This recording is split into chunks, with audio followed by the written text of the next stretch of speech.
who's going to start out? Maybe we should ask, what was the first natural remedy experience each of you had?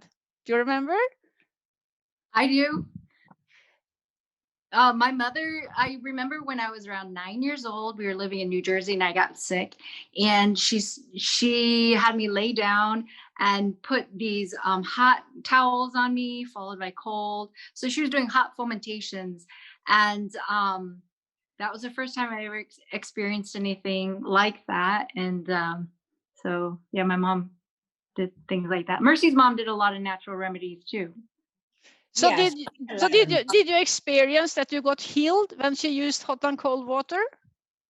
Well, I mean, I don't remember ever using medications when I grew up, except for, I think we did use things like Tylenol and that kind of thing, but I don't remember using medications a whole lot. So, I mean, I grew up a pretty healthy kid. So that probably, it just made an impact on me. I just thought, well, this is very interesting. And then when I fell, I had kind of displaced my, I fell on my rear end when I was in college, and I was picking cherries, and the ladder collapsed under me.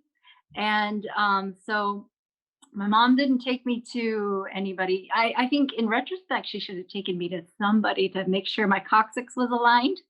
But she just put a bunch of charcoal poultices, potato poultices, and that kind of thing. And I never had any difficulty with too much pain, but like I said, because it never got fixed right, it did cause some issues. And so I don't think there's anything wrong with seeking care for the functional and structural aspects of healing and that kind of thing. I think she just didn't know any better, and because I didn't complain a whole lot, she thought I must have been fine. But it just goes to show these things can really help with pain and getting around and doing things that most people would probably have a hard time with if we didn't have these remedies.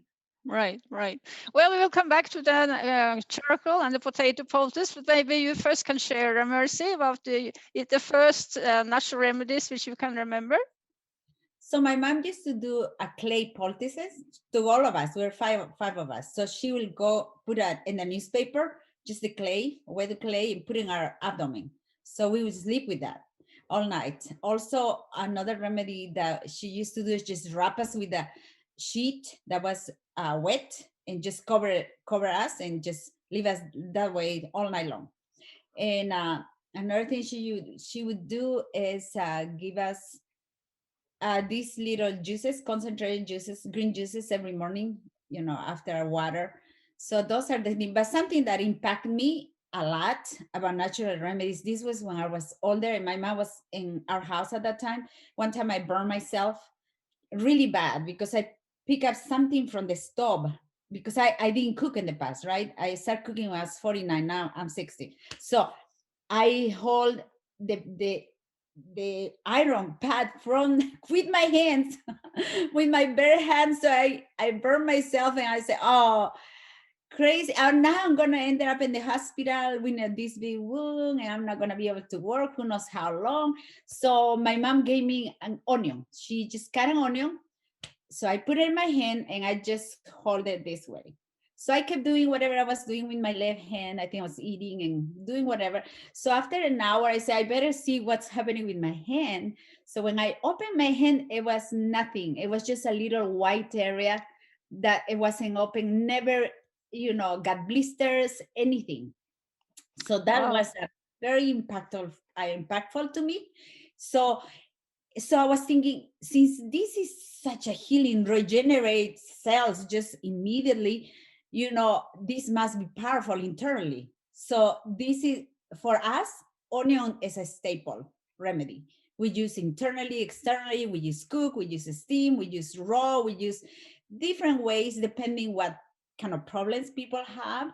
So this has helped internally to decrease inflammation for, we do these onion broths for leaky gut, for decreased inflammation, for ulcers, and it's powerful.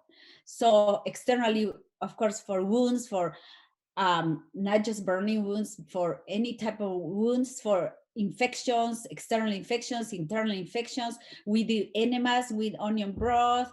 We do, for acne, we just tape. For eye infection, we tape a piece of onion in the eye during the night. So, and we noticed that was like so powerful. So that's our number one thing. Now I have many questions already. How do you use the onion poultice on the eye? Are you putting it into some kind of towel? No. You just remove a layer of an onion. Okay. So the inside of the layer, just put it on your eye and then just tape it. Just keep that layer all night. So as simple as that. You're talking about that very, very thin layer, which you also... Not necessary. No, the big layer, just get a regular layer. Okay. And just the inside of the layer, you're going to place it over your eye and then just tape it. Okay. That's it. Simple like that. And Mercy, do you have an onion nearby or no? I'm in the lifestyle center right now, so next time. I wouldn't be helpful. The question is about is there any kind of tape you want that you would recommend using, or is it any tape? Use whatever it can keep it in place. I use steady strips because it's for skin, and I always have it handy. So a steady strip work for me, but I use whatever. Sometimes if you don't have a tape, just put something that's gonna, so it's gonna keep it in your eye. So anything that you can use, but the onion is so powerful, and so that's how we've been using the onion. Also, when people have like a stomatitis, they go chemotherapy and they have these little ulcers that can never heal. As people go try anything, everything is so painful and doesn't work. You drink this broth, onion broth, and it's incredible healing. Also, if you have some type of inflammation in your mouth, you gargle with it, and it's very, very healing. So back to the eye infection, I want to share an experience I had. I was working at a health center, and I had a lecture about natural remedies, and this old man is coming toward me asking, if I knew something about eye infection. And I had never treated that. So I said, Lord, what do I say? And then the Lord reminded me that Sister Weiss says that with the biggest eye infection, you should take a smooth tablecloth and dip it in salt water and put it on the eye. But she doesn't say how much salt, how much water, how long to stay on. So I was just making a very strong salt water solution and put it on there. And so then I went home and I prayed, and the day afterwards I was so, what has happened? And he said, Ava, normally in the morning when I wake up, my eyes clistered together, stick together. But this morning I just opened my eye. Oh, and I tell you, all night long? No, 15 minutes. Okay. Yeah. Awesome. And so then he told me that he had used eye drops for 7 years. And one night, one treatment. And not long afterwards, I came into a store and I could see that this man had an eye infection. So, and he was huge, he didn't look like he liked natural remedies at all.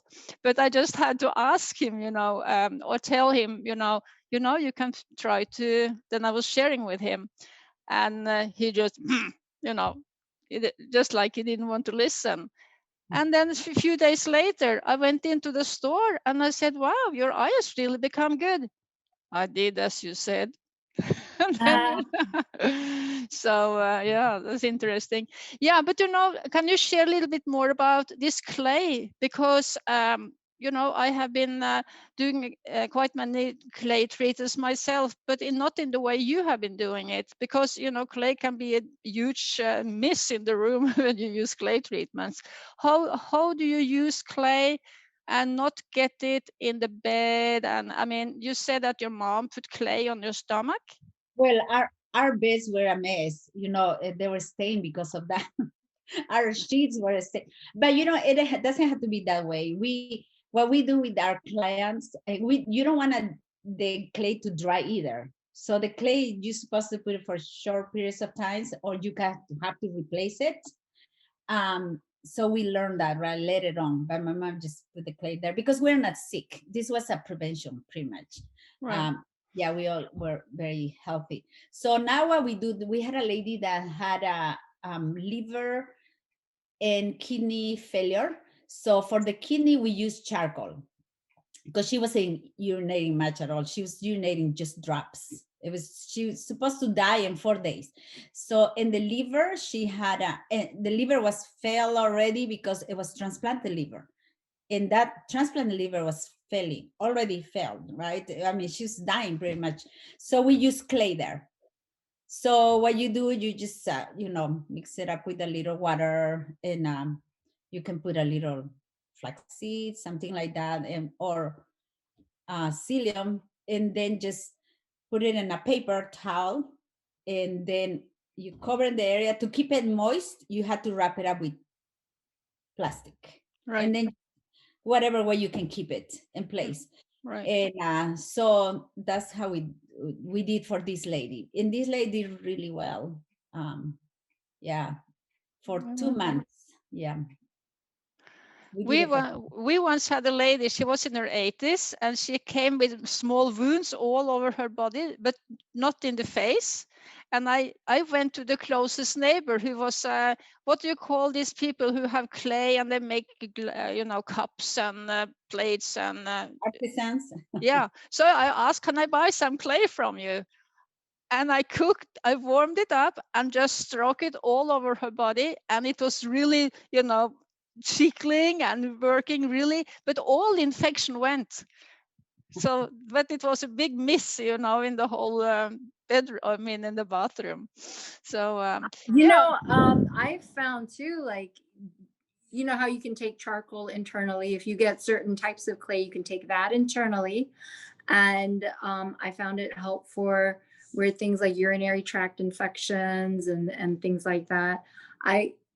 For the spine too, doing charcoal poultices is really helpful when you have disc herniations and that kind of things. And clay works the same kind of way. It really helps for pain and that type of thing. So when would you choose clay and when would you choose charcoal?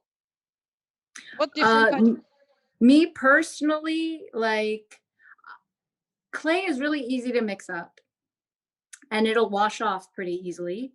And if you get certain kinds of clay, they're not as heavily pigmented, and you don't have to worry about them staining things and that kind of thing.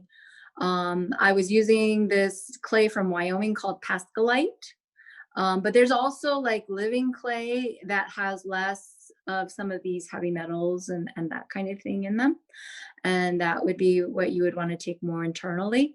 But when I use clay for, like, I've used it for burns, I've used it for my spine and that kind of thing. If I'm going to be at home and I don't have to worry about going anywhere, I'll just slap some clay on the back of my neck, and then I would put a wet paper towel over it. And even if it gets on my hair and my clothing a little bit, I'll just, it'll wash off not too badly. With the charcoal, you have to tape all around it, and you have to make sure that you have a surface that you can apply tape to, and it's not going to stain things. And so you have to be a little bit more careful with that kind of thing. So I think they can be used pretty interchangeably personally, but I think that they do have slightly different effects. And with the clay too, I think with the charcoal as well, but especially with the clay, you don't want to use metal because it'll change the charge on it. And so you'll want to use either wood or glass. And I don't think it's as necessary with the charcoal to do that. There are a few things, but I think they can be used pretty interchangeably. I've just used the clay a lot more for things like burns and that type of thing. I like to use that for nerve pain, more for nerve pain. And that might be why you worked so well for like the disc herniations and Yes, these types. it's good for that. Although charcoal, I've used that for that as well, and it's worked very well. But they're both soothing in their own way, and so you might want to try both. Right. So since you are talking now, Joyce, you talked about potato poultice. When do you use the potato poultice and when do you use the charcoal? Oh, that's funny that you should ask me about that because Mercy loves potato poultices, and she actually uses them a lot for her patients with arthritis, and especially when they have all these swollen joints and that kind of thing. It's worked really well for that. Mercy, what else do you like using your potato poultices for? Okay, yeah, any inflammation, let's say that somebody twisted ankle and the legs really of the ankle area is very swollen. So one time I fell really bad and I couldn't put any pressure on my foot. So that night, what I did, I put potato poultice and ice on top. So when I woke up during the night, I was able to put pressure on my foot somehow when I went to the restaurant.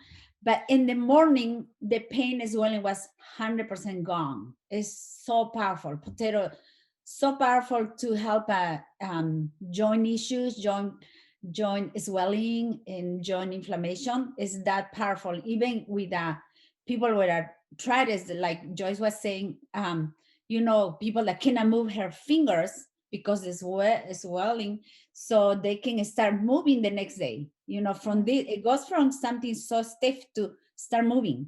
So sometimes we put in this area, because for arthritis, when they cannot move their shoulders because they have inflammation in this area, so we put the poultice right here, and we wrap it up at night, and the next day they start moving the arms. So it's so amazing how fast it works, but we like to do it every day until they have, functional hands. So sometimes the fingers, we started here. Here's the area where you put the poultice, because here's when the swelling here is removed, they start moving the fingers.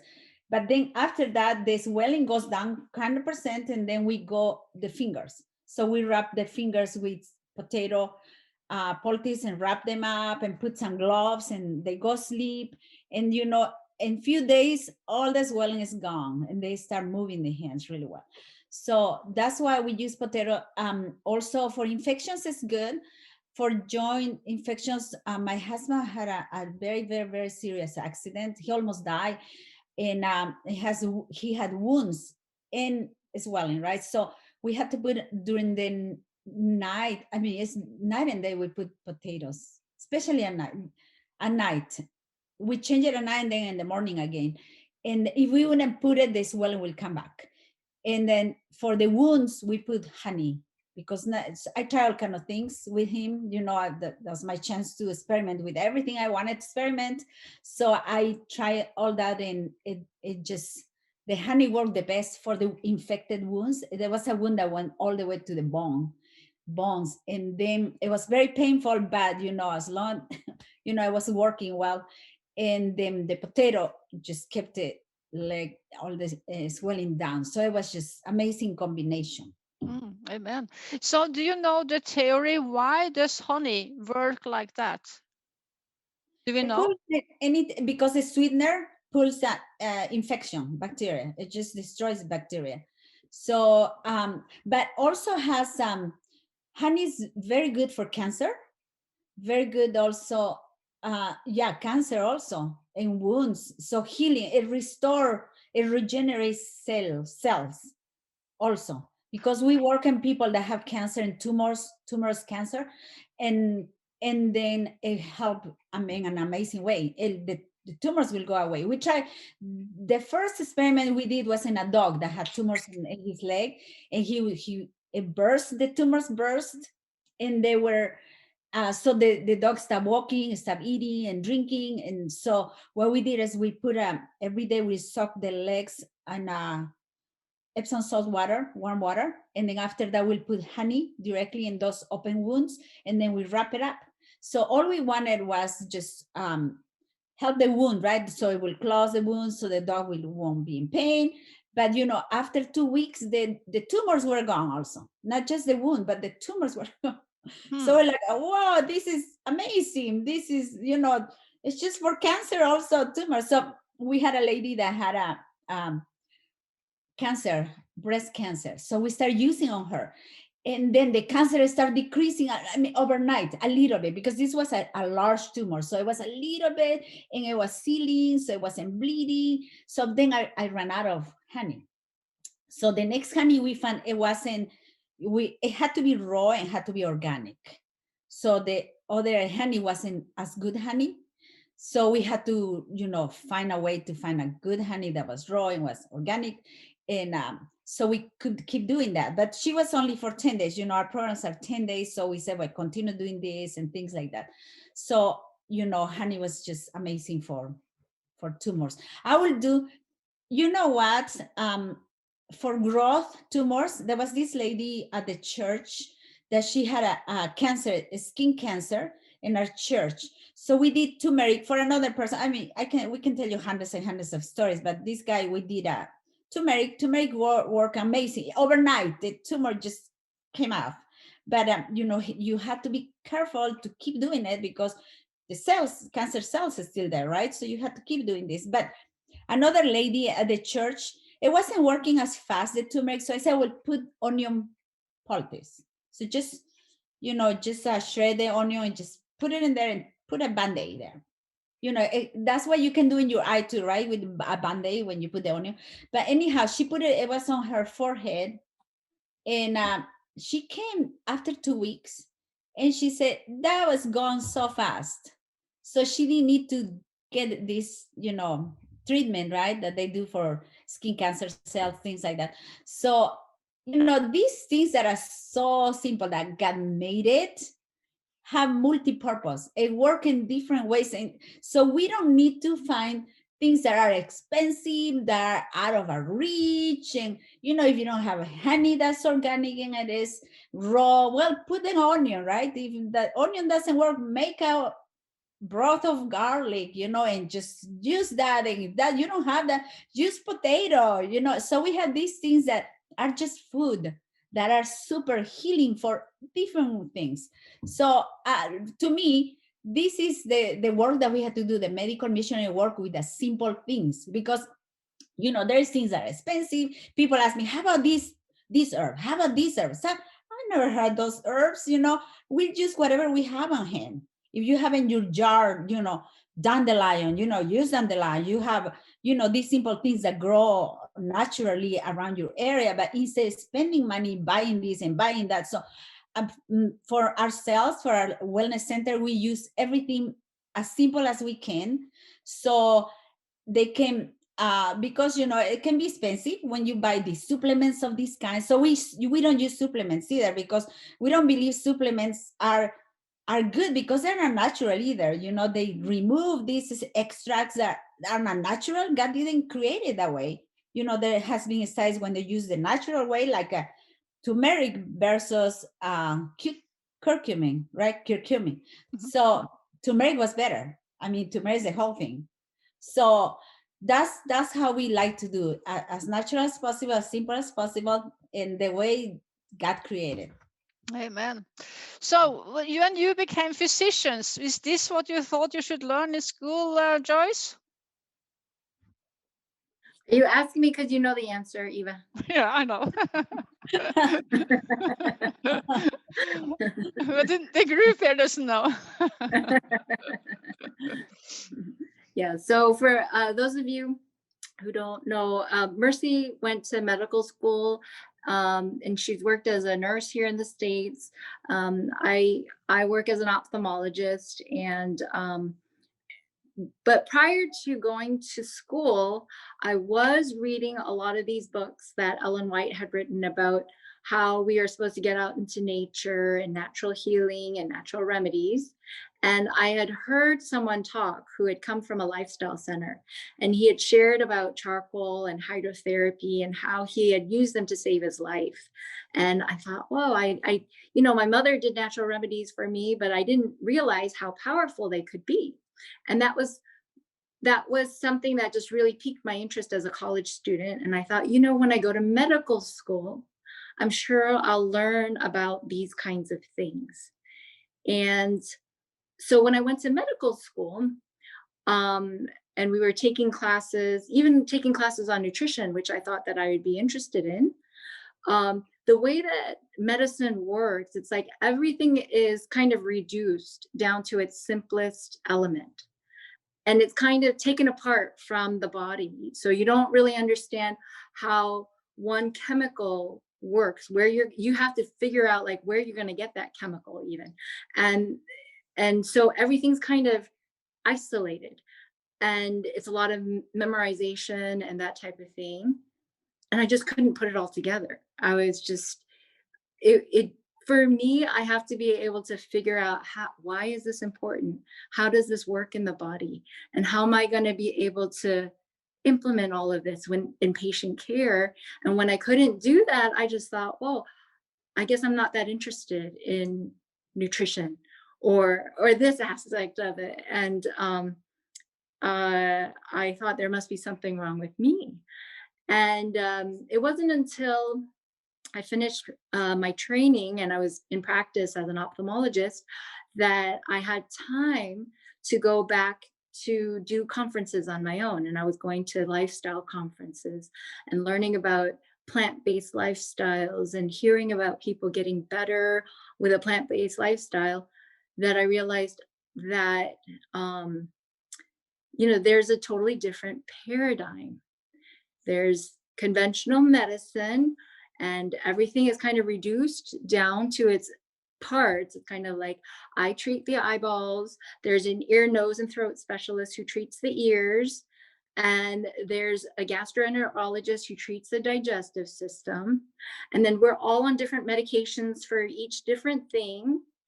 And if I take an eye medication and it affects something else, then, you know, you kind of have to like, you know, let people know. Or if there's a patient on a blood pressure medication and their blood pressures are dropping too low and it puts them at higher risk of nerve damage, because I was a glaucoma specialist, you know, you wouldn't know that unless you're looking out for these things. And you realize how confusing it is to be a patient today and trying to navigate all of this. And I went to a natural remedies seminar. I was learning about what did Mrs. Ellen White have to say about these things. And I read these quotes about how she talked about how disease is an effort of the body to heal, and how drugs don't heal. They don't cure. They just cause you to develop a new symptom somewhere else. It might get rid of one symptom, but then you have another symptom somewhere else. And I thought, well, this is happening today with all these medications that we're giving. And I realized I need to learn more about how to help people in a safer, more natural way. And I started just researching that more and more.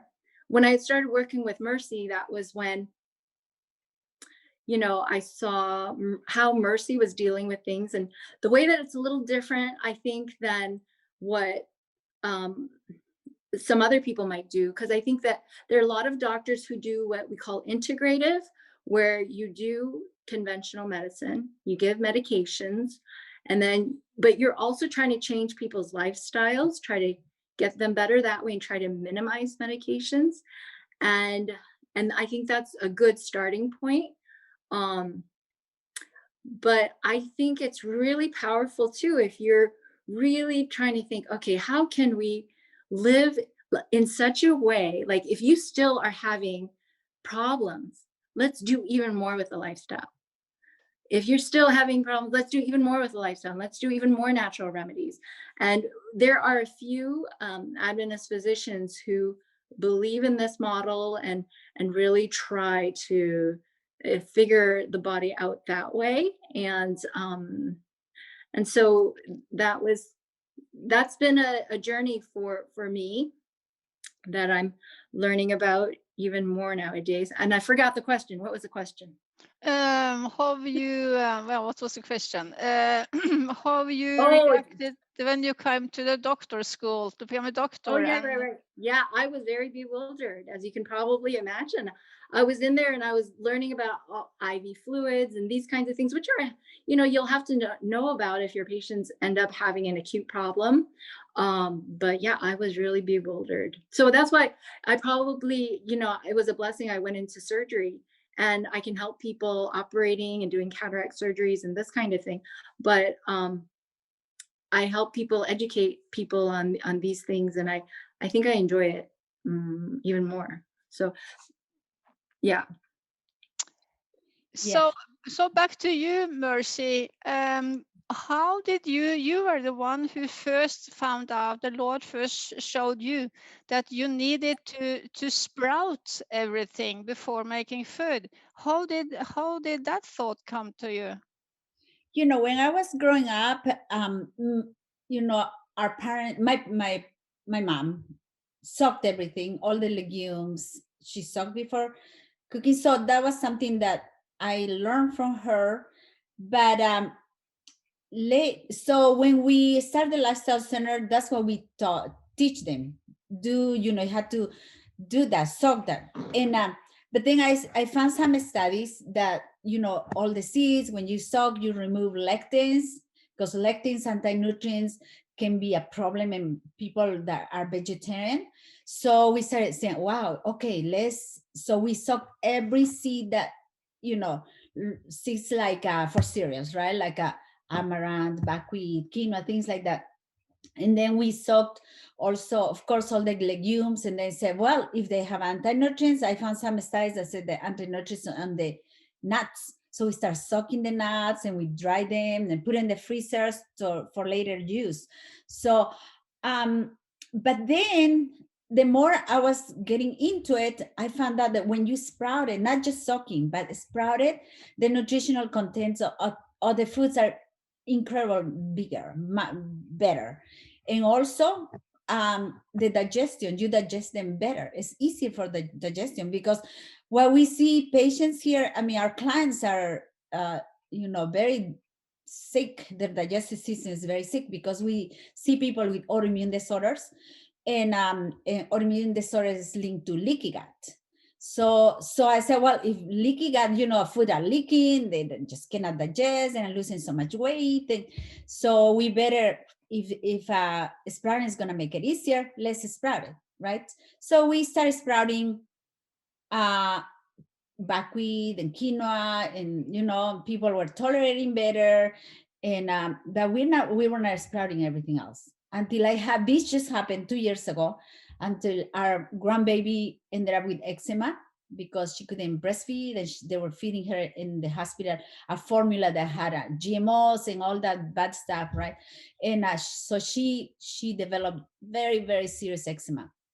So I didn't want to try. I tried different formulas. I bought formulas from every country I could find that was good. Nothing was working for her. So my daughter said, well, I was trying to figure out how to develop a formula.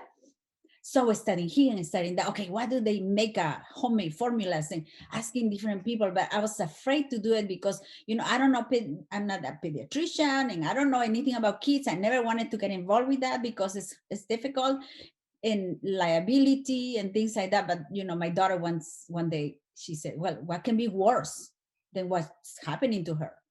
So I said, okay, let me develop a formula. So I'm gonna be careful with her. I'm just gonna not just soak things I'm gonna do for her, but I'm going to sprout it, right? Because I learned that sprouting is better. So I sprouted mung beans, because mung beans, I heard one nurse that she was my massage lady, that she said in Philippines, they give mung beans for people that are, for malnutrition. I said, okay, I'm gonna do that. So I sprout mung beans, and then I know quinoa is good and buckwheat is good. So I sprouted all that, and I created a formula. So I heard that coconut is good because kids need a lot of fat. So I put coconut, young coconut, and I put also I make coconut milk. So I mixed that up. Then I put a chia seed that was soaked, and then I added a little of the quinoa and the mung beans. And, I heard that, kids really need the iron. So I put molasses in it. and then put a little, so anything that I could read, that I could mix it, that I, look like a good mixture, because I already learned with adults what worked for adults, what you should mix or not mix. So I was able to make something like that. And this poor baby that would, she would gag everything, we give her the formula, the best formula we could find. So I gave her, and she started just drinking very peacefully. And we said, oh, praise the Lord. So that's how she survived, because, she survived, and eventually she completely healed from serious eczema. And and then we realized, wow, sprouting really makes a big difference. So I have these patients that are so seriously ill, coming with digestive issues, that cannot digest things, they're bloated. So why don't we start sprouting everything? So we start sprouting, our amaranth and our everything, not just soaking. We started sprouting even our legumes. It takes a little longer, sprouting our legumes, sprouting everything, and that made a huge difference. So now the people start getting better faster. So before, when I got better, it took me 2 years. Now we see people getting better even in days. So, and so this was just an amazing thing. And one thing that made me realize this is when one time my granddaughter, I had to go to Peru to take care of my mom, because I'm from Peru and I live in California. So when I came back, the baby that was doing good, she lost her hair, only had hair in the middle, here on top. All around, she lost her hair. So I came back and said to my daughter, did you cut her hair? I thought she wanted just to make this, this hairstyle. And I said, no. She said, no, I wouldn't do that. So I said, well, what happened? So what happened was that she was just soaking the stuff. She wasn't sprouting it.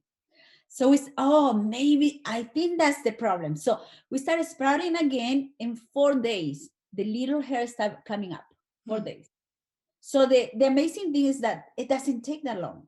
It's just amazingly fast. So imagine people that have osteoporosis because they don't absorb the foods, or they have different conditions because they're not absorbing the foods. So when you sprout it, the bones start feeling, and whatever organ is suffering, inflammation start going away. Of course, we do everything is anti-inflammatory. Everything we do is anti-inflammatory, because we see people that are extremely sick, right?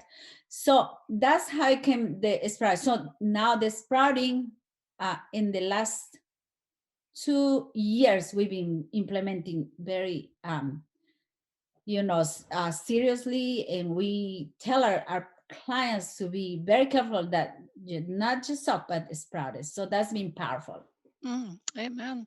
So Joyce, when you are by yourself, and Mercy, she's running a health center, so it's maybe somehow easier to make big quantities when you're doing this. How are you doing it practically in your life? With all this sprouting, to us who are not, I mean, I'm used to sprouting. I sprout, broccoli sprouts and all these small things, but I'm not used to sprout, for instance, buckwheat. My buckwheat doesn't sprout for some reason, even if it's organic.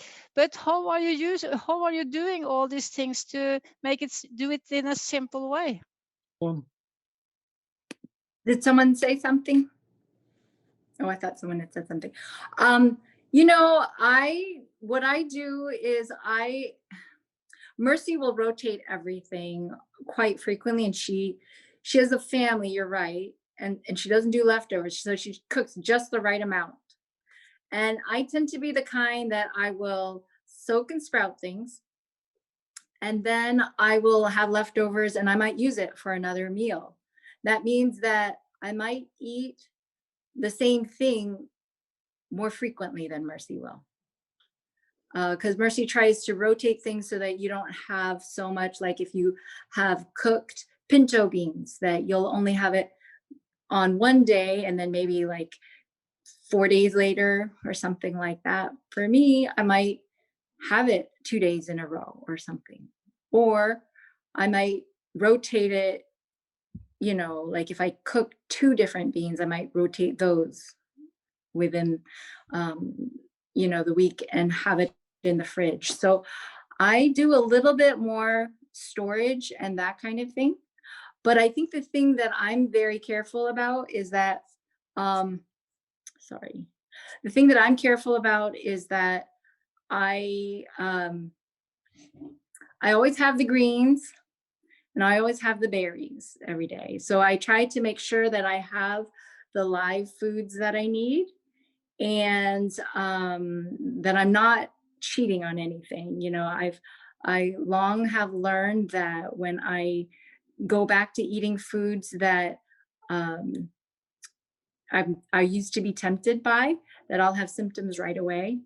And so for me to just be symptom free and to be able to get things done, it's worth it for me to stay on the lifestyle. So I might soak like amaranth one night and maybe a couple beans.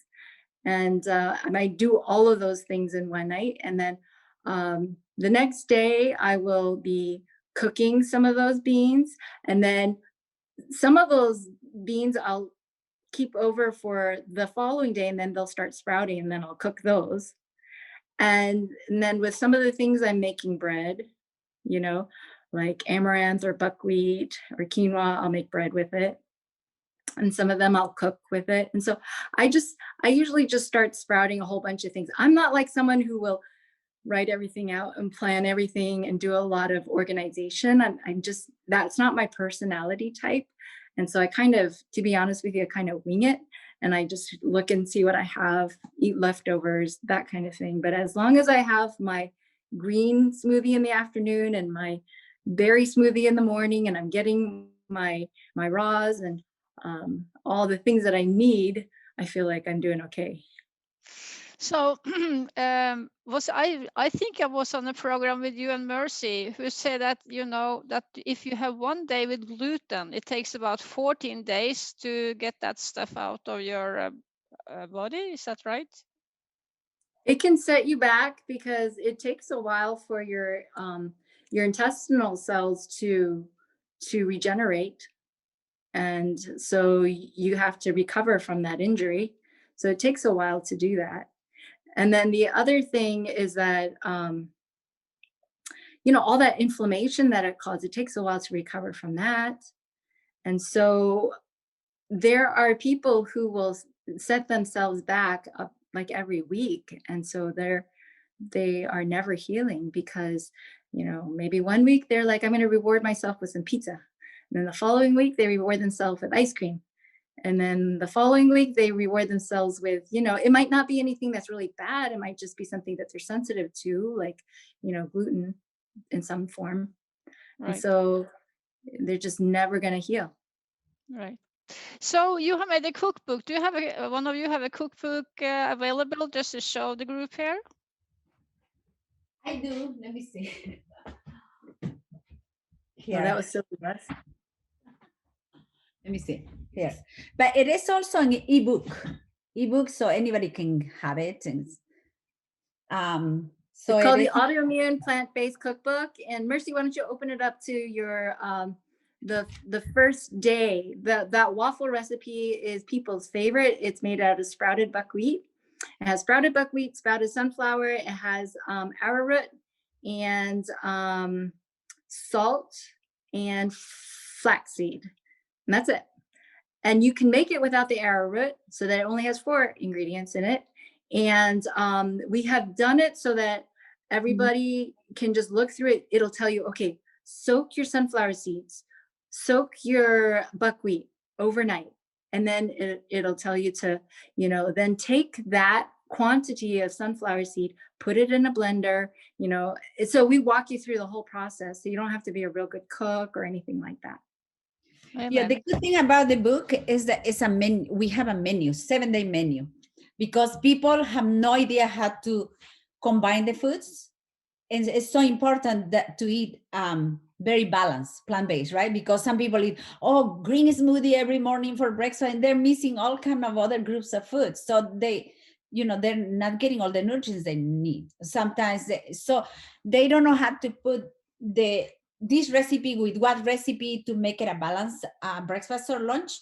So that's why we did it this way.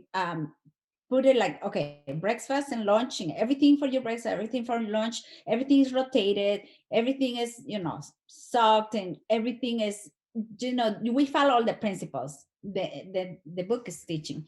So it's been so, because people ask us, how can you help me with this and that? And I said, well, follow the menu, right? Because I cannot explain all this. And, I can, if we talk about this, it's going to be hundreds of hours talking, but just following the menu is all in there. So it's make it easier. It's a 7-day meal plan. So 7 days of this is what breakfast looks like. This is what lunch looks like.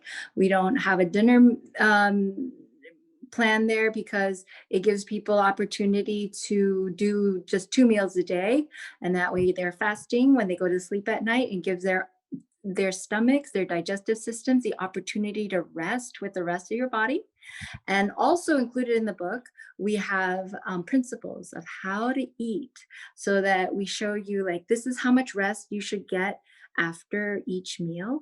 And this is, should you drink with your meals? All these principles that you might not find in the scientific literature, but they're biblical principles. And they're also found in what Mrs. White has to say. Amen. So do you have any, I mean, most people, they are talking about, oh, I need to lose weight. I need to lose weight. But some of us, we need to put on weight. Yeah. Yes. I need a miracle solution. Oh, you need, oh, no. So like, you'll find that when you eat, when you eat in such a way, things will balance themselves out. So if you're overweight and you eat this way, you're going to lose weight.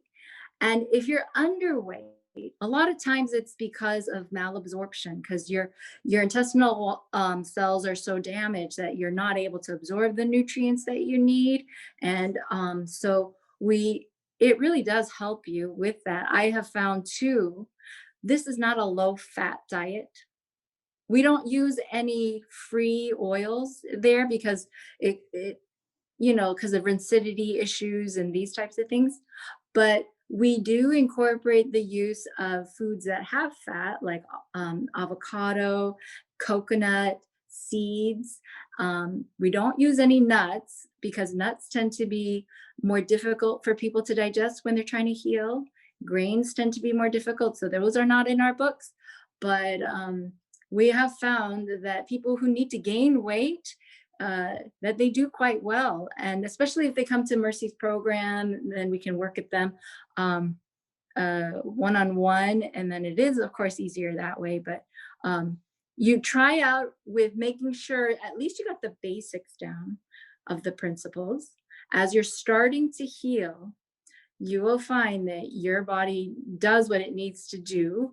And we have one young lady, she's in her 30s, who had a lot of chronic digestive issues, hypothyroidism, and endometriosis, these kinds of things. And she was very underweight and very concerned about that. And it took her a few months of being on this program, but her hair is starting to grow back. She was developing some thinning of the hair, and her weight is coming back up. And she's not having the bloating and that type of thing that she used to have. And so she's doing much better. But the other thing about this is this: when you get health issues, it's not just because you're eating the wrong thing, right? It could be that you're eating the wrong thing for where you are right now, because now we see a lot of people who are sensitive, like I'm sensitive to kale. I can't even eat kale, right? And these healthy foods, people develop sensitivities for. So when you're first starting to heal, most people are just so inflamed. Everything is inflamed. So this diet, we're trying to decrease inflammation overall. And then we teach you to get some food sensitivity testing to find out, where are you right now? Are you sensitive to kale? Are you sensitive to nightshades? Are you sensitive to even oats and gluten and these types of things? We teach you how to get rid of the glyphosate and the chemicals, and how how to cook all your own food from scratch and how to get used to thinking about that as a lifestyle, and how to soak and sprout everything, how not to want to cheat. You know, when you start feeling better and you realize, wow, this is allowing me to live a much better quality life, you're willing to do what it takes to stick with it. And yeah, so there's a lot of things. And then we also teach about natural remedies, not in the book, but we have an online course called the Autoimmune Recovery Plan, and we teach people about natural remedies. We spent a lot of time during COVID just teaching people about, you know, simple natural remedies that they could do when they first get COVID to make sure that it doesn't progress, and you know what to do so you don't have to take antibiotics, and what you do to try to boost your immune system, try to regulate, get that microbiome healthy, you know. So it's kind of like we're just constantly helping people with that. Every week on Sundays, we meet with our online group and we just answer questions, and we kind of drill that in. So can you please share, thank you, Mercy, for writing down where people can buy the cookbook. Maybe you could also share where they can go on Facebook or do I need to invite them in, or can they just sign in themselves? Yeah, it's a closed group, but it's free, and it's called the Plant-Based Gut Health Group, Plant-Based Gut Health. You can ask questions there. We do try to answer. We have gotten pretty busy, so we haven't spent a whole lot of time proactively putting posts in there right now. We'll try to get back to that. But then we have an autoimmune course that's like for people who have purchased the course, and so every week we are doing cute questions and answers for them. And we also, for the Seventh-day Adventists, we have a group called Med Missionary on Facebook, and that's for people who want to learn how to help other people with this knowledge as well. So how to be a medical missionary. And someone had a question about hypothyroidism. Hypothyroidism, we have had a number of people with hypothyroid, and this is something that's affecting a lot of people, whether it's the thyroid is underactive or the thyroid is overactive. It's a super important problem, right? Because the thyroid regulates everything. And some people wonder, like, is it a different diet for thyroid versus, you know, some of these other autoimmune things? So I just want to let you know, when you have an autoimmune condition, it means that a few things have to have happened. One, you have a genetic predisposition. Two, you have leaky gut.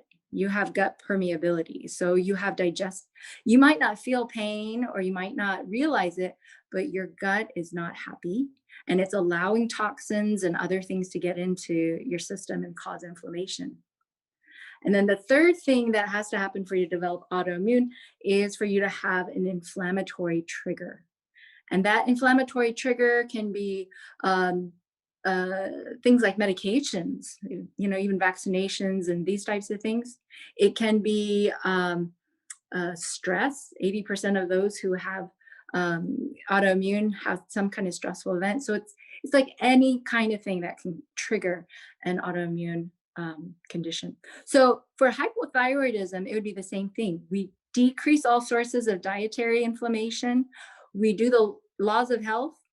And then as far as natural remedies, you could do things that are going to help the local area. You could do hot and cold, whether it's in showers, whether it's in fomentations.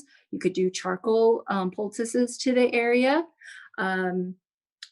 Saunas to get rid of toxins, enemas to get rid of toxins, doing these poultice drinks with taking charcoal, clay, diatomaceous earth, doing cleanses, you know, to make sure you don't have parasites and these types of things, and supporting yourself with juices. You want to make sure that you're careful about cruciferous, because cruciferous vegetables like broccoli, cabbage, kale. All these things can have goitrogens, which affect the thyroid. So you might want to make sure you steam whatever cruciferous vegetables you're eating. And but all of these things that we do are going to help get rid of this toxin load and help your immune cells do what they need to do instead of being pulled in so many directions by trying to heal this gut that's always being inflamed by what we're eating. So that's one way that it takes off that burden. Mercy, did you want to add anything, or Eva, did I answer the question? Describe it very well. Yeah. Follow our menu also, because we remove all those foods that we're not supposed to eat, and it's very anti-inflammatory. Yeah, and I also heard the physician said that if I understood him right, that the liver is converting the 4T, I think you said, to 3T. And if there is any kind of infection, or, you know, that the liver doesn't work in the right way, that can also be a cause of the thyroid problems. Yes. I mean, everything is connected, right?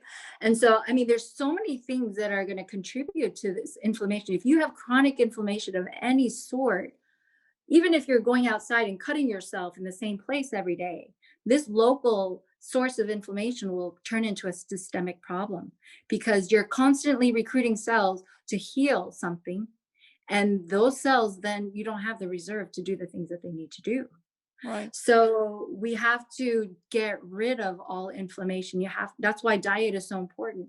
And what they're doing with industrialized agriculture, we're being bombarded with chemicals, 2,000 new chemicals released into the environment every year, right? Not being tested for human safety. And then that's just into the environment. Now we have glyphosate that's been there since the 1990s. We have more preservatives. We have more glyphosate that's in our food than was back in the 1990s. We have more medications that we're being exposed to, more vaccinations that our children are being required to take. So this is a huge toxin burden for the system. And so praise the Lord, God has given us a way to survive even this. We know that, right? Because we know that God is in charge. So we don't have to give way to hopelessness, but we have a work to do. God gives us, you know, the responsibility of looking out and surveying what's happening in the world. And then we have to figure out, how are we going to live according to these biblical principles of sanitation, hygiene, and temperance, which in this case includes chemicals. Right. Well, I see the time is running and you're probably busy. I don't know, is there any questions? I saw some hands here, but is there any questions before we end this program? Or I think everyone has got much to think about. Do you have some examples of using natural remedies like honey for other animals like cats? Let's see. You know, I saw that question, but I'm not, we have not worked with cats and this is, if it's an external wound, yeah, you can do the same natural remedies, but internally, I'm not sure. I don't know what we can do. You know, I have heard that when animals are sick, that was how I got interested in clay treatments. I borrowed a book and they were sharing that, you know, if an animal is sick, it goes where it's clay and put the foot or whatever is wounded in the clay, because it draws out the infection. So God has put that natural things into the mind of the animals. Yeah, Marilyn, you have your hand up. Yeah, I was just going to say, I have Raynaud's and I live in the cold house, and it turns, every time I pick up food from the refrigerator, my fingers turn white like a beluga whale. Anything that you could suggest about that I could do? You know, for that, it is an autoimmune condition.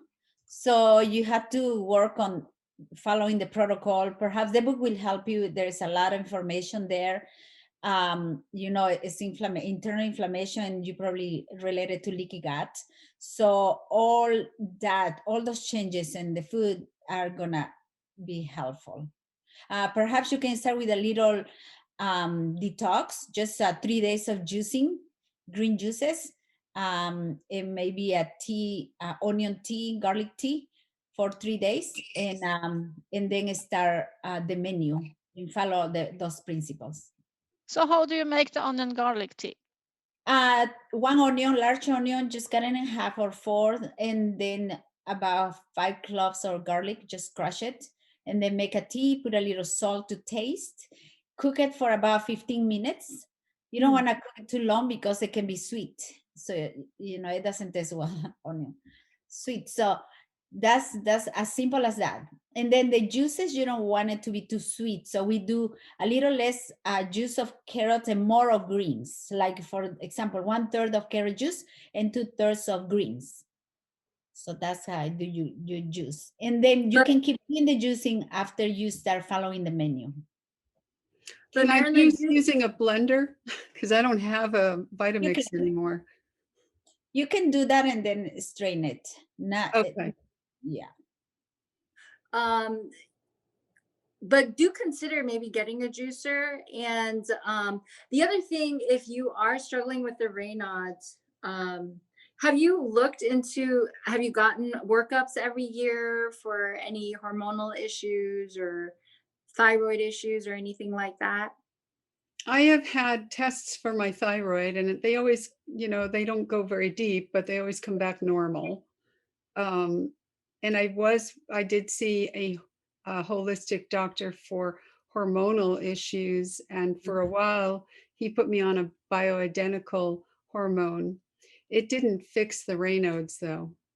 Okay. Yeah, it is inflammation. Yeah, do look into these food sensitivities. You might want to get testing from Lab. And if you haven't given gluten up or that type of thing, you have.